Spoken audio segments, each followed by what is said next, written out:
which kind of comes to the question of what role will they or should they give him for that fact.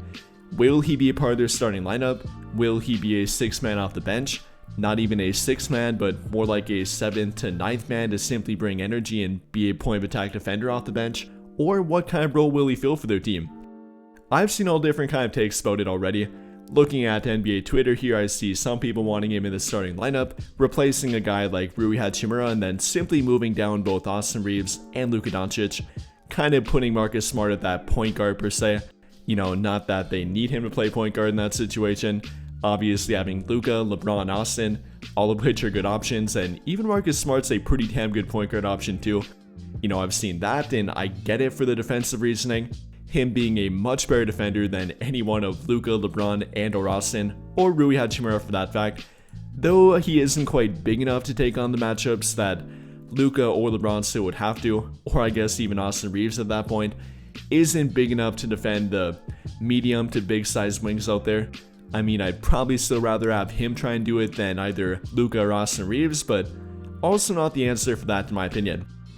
And with that in mind, I think the better option, or more likely option, is probably to have him come off the bench at least right away, giving them more of a 6th man for defensive purposes off the bench, also a point guard with one of Luka, LeBron, and or Austin going to the bench, then with Marcus Smart coming off the bench, maintaining another point guard and another ball handler in their lineup, so kind of having 2 or 3 of them on the court at all times, which is an obvious benefit. I think that's more likely route for them to take. You know, depending on what moves they make after this point, that might change for me. If they add a better 3-and-D wing or a better defensive-minded wing in general, then maybe you could make the argument to add both that player and Marcus Smart to the starting lineup, then bringing both Rui Hachimura and Austin Reeves off the bench. You know, that could be an option. I wouldn't be against it, but that's kind of a hypothetical at this point. The way their team is right now and what we know about it with Marcus Smart coming in, I'm not sure I put him in their starting lineup quite yet. Yes, I get the argument for it, I get that they need and want more defense in there, but I'm not sure that's the best route for them to take. You know, in my opinion, this might be a bit controversial, I guess, but I might look to an old option in their starting lineup, a guy that they used to have in there for defense, and a guy that truly can defend 1 through 4 on the court in literally any and every matchup, that player being Jared Vanderbilt.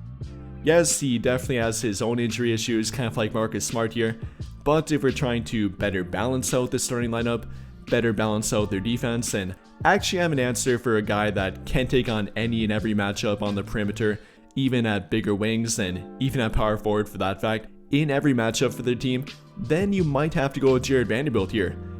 And the combination of both Jared Vanderbilt in the starting lineup, Marcus Smart coming off the bench, having a good rim protector like DeAndre Ayton finally now, you know, that could be a really good combination and maybe the best defensive combination for their team too.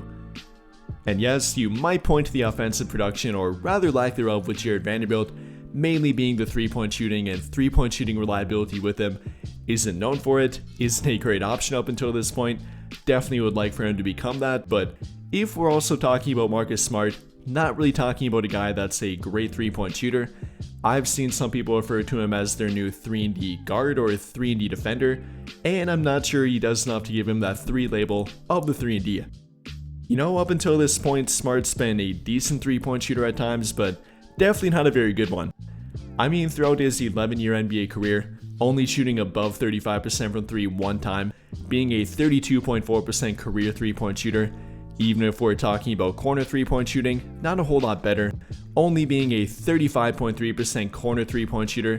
That's below average. You really would like to be around 37% from the corner, 35% from 3 in general, and he's simply not there.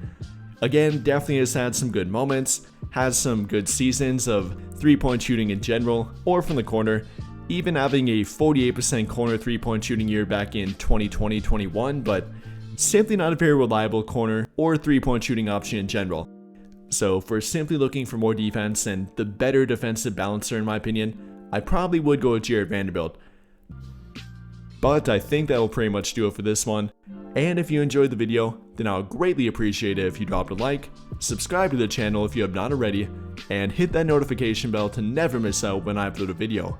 But as always, thank you for watching and have a great day or night.